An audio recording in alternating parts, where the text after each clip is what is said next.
नादान इंसान ही ज़िंदगी का असली आनंद ले पाता है। क्योंकि ज़्यादातर होशियार लोग तो हमेशा उलझे ही रहते हैं। नमस्कार दोस्तों, मैं ज्योतिष आचार्य वासुदेव मिश्रा आपका अपने चैनल मिरेकल ऑफ एस्ट्रोलॉजी में हार्दिक स्वागत करता हूं। दोस्तों, आज का यह ज्योतिष का कार्यक्रम आप लोगों के लिए यानी कि मकर राशि वालों के लिए बेहद ही ज़्यादा खास और विशेष कार्यक्रम साबित होने वाला है।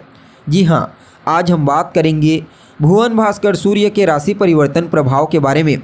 सम्राट सूर्य अपनी वर्तमान शत्रु राशि यानी कि शनिदेव की मूल त्रिकोण राशि कुंभ राशि को छोड़ अपने परम मित्र देवगुरु बृहस्पति की साधारण जलीय राशि मीन राशि में 14 मार्च 2024 की दोपहर 12:40 पर प्रवेश कर चुके हैं और आने वाले 14 अप्रैल 2024 की शाम तक इसी मीन राशि में गोचर करते हुए आपको प्रभावित करेंगे। उसके पश्चात 14 अप्रैल को पुनः राशि परिवर्तन करके अपनी उच्च राशि यानी कि सेनापति मंगल की मूल त्रिकोण राशि मेष राशि में गोचर कर जाएंगे। तो ऐसे में पूरे विस्तार के साथ एक एक टॉपिक पर बात करेंगे कि किस प्रकार से सम्राट सूर्य अपने परम मित्र देवगुरु बृहस्पति की साधारण जलीय राशि में गोचर करते हुए आपको प्रभावित करेंगे। जी हाँ, इस गोचर काल के दौरान आपके जीवन में कौन कौन से बड़े परिवर्तन हो सकते हैं, किन किन क्षेत्रों से विशेष तौर पर आपको लाभ की प्राप्ति होगी, कौन कौन सी सावधानी आपको बरतने की आवश्यकता होगी, आपकी शिक्षा, आपका स्वास्थ्य कैसा रहेगा, आपकी लव लाइफ, आपकी मैरिड लाइफ, आपका पारिवारिक जीवन कैसा रहेगा, भाग्य, करियर, बिजनेस, व्यापार और फाइनेंस के दृष्टिकोण से भुवन भास्कर सूर्य के इस राशि परिवर्तन को आपके लिए कितना फायदेमंद कहा जा सकता है। साथ ही साथ सूर्य के इस राशि परिवर्तन प्रभाव को अपने लिए और ज़्यादा श्रेष्ठ परिणाम प्रदायक बनाने के लिए कौन सा उपाय आपको करना चाहिए, इन तमाम प्रकार के प्रश्नों के उत्तर आज के इस ज्योतिष के कार्यक्रम में आपको बताने वाले हैं। इसलिए आज के इस कार्यक्रम को बिना मिस किए अंत तक देखने का प्रयास कीजिए। और अगर आप अपनी जन्म कुंडली पर हमसे परामर्श लेना चाहते हैं तो डिस्क्रिप्शन बॉक्स में और वीडियो में आपको हमारा कॉन्टैक्ट नंबर मिल जाएगा, जहां से आप या तो व्हाट्सएप के माध्यम से या फिर डायरेक्ट फ़ोन कॉल के थ्रू अपॉइंटमेंट लेकर अपनी जन्म कुंडली का विस्तार पूर्वक विश्लेषण करवा सकते हैं। देखिए, जब भी कोई ग्रह अपनी उच्च राशि में गोचर करता है तो वह अपना श्रेष्ठ और बेहतर परिणाम प्रदान करता है। ठीक उसी प्रकार से जब भी कोई ग्रह उच्च अभिलाषी होकर के गोचर करता है तो भी वह अपना श्रेष्ठ और बेहतर परिणाम प्रदान करने के लिए बाध्य होता है। उच्च अभिलाषी ग्रह यह क्या बला होती है? तो देखिए, जब भी कोई ग्रह जिस राशि में उच्च का होता है उस राशि से ठीक पहले की राशि में गोचर करता है तो उसे उच्च अभिलाषी ग्रह कहा जाता है। यहाँ पर सम्राट सूर्य मीन राशि में उच्च अभिलाषी होकर के गोचर करेंगे। क्योंकि सम्राट सूर्य मेष राशि में उच्च के होते हैं।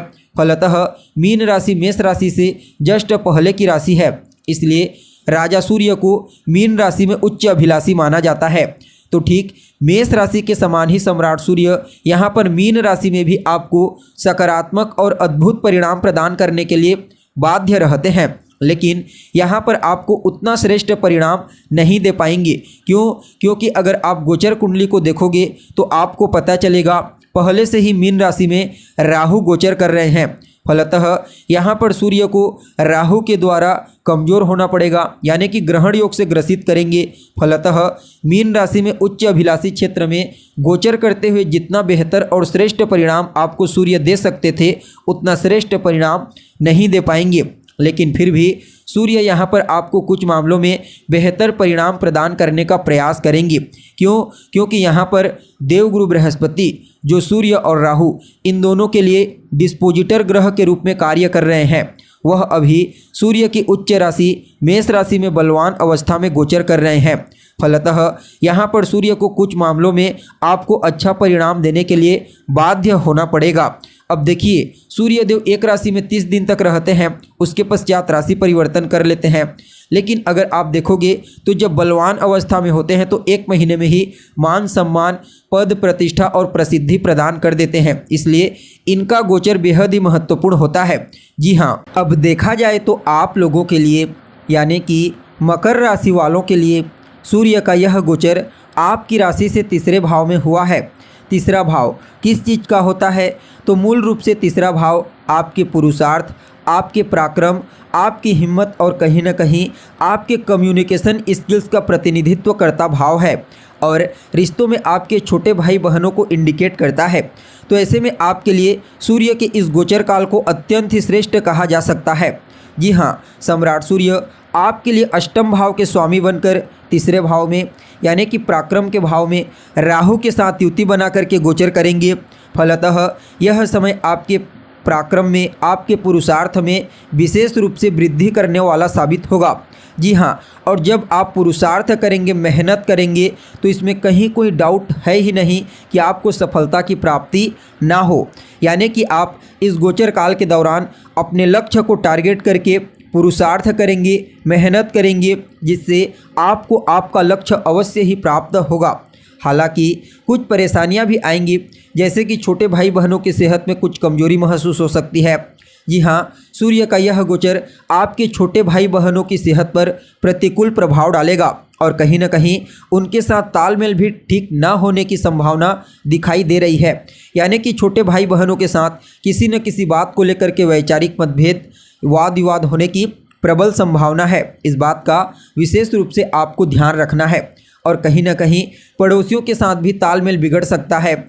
और देखा जाए तो इस गोचर काल के दौरान आपके जीवन में कुछ नए और अच्छे मौके आपको प्राप्त होंगे सफलता प्राप्त करने के लिए अपने करियर के क्षेत्र में। देखिए, जो लोग पहले से ही गवर्नमेंट के सेक्टर में कार्य करते हैं उनके लिए यह गोचर पदोन्नति प्रदायक साबित होगा और जो लोग प्रयासरत हैं गवर्नमेंट जॉब के लिए उन्हें कोई गुड न्यूज़ की प्राप्ति हो सकती है। यानी कि गवर्नमेंट सेक्टर से जुड़ा हुआ कोई भी कार्य अगर आप करते हैं तो समझ लीजिए यह गोचर विशेष रूप से आपको श्रेष्ठ परिणाम प्रदायक साबित होगा। वहीं विद्यार्थियों के लिए भी इस सम्राट सूर्य के गोचर को अत्यंत ही श्रेष्ठ कहा जा सकता है। खास करके वह विद्यार्थी जो किसी भी प्रकार से प्रतियोगी परीक्षा, कंपटीशन एग्जाम की तैयारी कर रहे हैं, उन लोगों को इस गोचर काल के दौरान अवश्य ही सफलता की प्राप्ति होगी और बेरोजगार लोगों को भी कोई न कोई काम मिलने की भी प्रबल संभावना नज़र आ रही है। यानी कि सिर्फ गवर्नमेंट सेक्टर में ही नहीं बल्कि प्राइवेट सेक्टर में भी किसी बड़े प्रोजेक्ट में कार्य करने का मौका आपको प्राप्त हो सकता है। अगर आपकी जन्म कुंडली में कोई विशेष प्रतिकूल स्थिति नहीं है, वैसे तो अभी शनि की 7.5 की अंतिम ढैया चल रही है जिसकी वजह से मानसिक रूप से आपको परेशानी हो रही है, लेकिन फिर भी अगर बाकी कोई ऐसी प्रतिकूल स्थिति नहीं है आपकी कुंडली में तो यह गोचर आपके लिए अत्यंत ही श्रेष्ठ और बेहतर परिणाम प्रदायक साबित होगा। देखिए, यह गोचर बिल्कुल पूरी तरह से आपके पुरुषार्थ के ऊपर टिका हुआ है। जी हाँ, जितना ज़्यादा आप पुरुषार्थ करेंगे, मेहनत करेंगे, उतना ही ज़्यादा आपको फ़ायदा मिलेगा। बस आपको अपने स्वास्थ्य का ख्याल रखना है। क्योंकि यह गोचर आपके स्वास्थ्य पर प्रतिकूल प्रभाव डालेगा आपके छोटे भाई बहनों के साथ साथ, तो आपको उनके स्वास्थ्य के साथ अपने स्वास्थ्य का विशेष ख्याल रखना है। बाकी यह गोचर आपके करियर के क्षेत्र में आपको विशेष सफलता प्रदायक साबित होगा। अगर पूर्व में रिश्तों में कोई अनबन हो गई थी तो फिर से रिश्तों में मजबूती प्रदान करने का मौका आपको प्राप्त होगा और कहीं न कहीं आपको आपका लक्ष्य प्राप्त होगा। फलतः आपके मन में प्रसन्नता की भावना देखने को मिलेगी, भाग्य का साथ देखने को मिलेगा, अपने से बड़ों का आशीर्वाद मिलेगा, जिसकी वजह से इस समय आपके ऊपर ईश्वरीय कृपा बरकरार रहेगी। फलतः आप सभी मकर राशि वालों के लिए सम्राट सूर्य के इस गोचर प्रभाव को अत्यंत ही श्रेष्ठ कहा जा सकता है। रोजाना भुवन भास्कर सूर्य को अर्घ्य प्रदान कीजिए। अर्घ्य देने वाले जल में एक लाल रंग का पुष्प डाल करके उन्हें अर्घ्य प्रदान करें। साथ ही साथ रोजाना आप आदित्य हृदय स्तोत्र का पाठ करें। आपके लिए यह गोचर अत्यंत ही श्रेष्ठ साबित होगा। तो दोस्तों, कैसी लगी आपको जानकारी? उम्मीद करते हैं जानकारी आपको पसंद आई होगी। अगर जानकारी अच्छी लगे तो लाइक करें, शेयर करें और हमारे चैनल को सब्सक्राइब करें। आज के लिए बस इतना ही। फिर मुलाकात होगी एक नए और ताज़ा एपिसोड में। तब तक के लिए नमस्कार।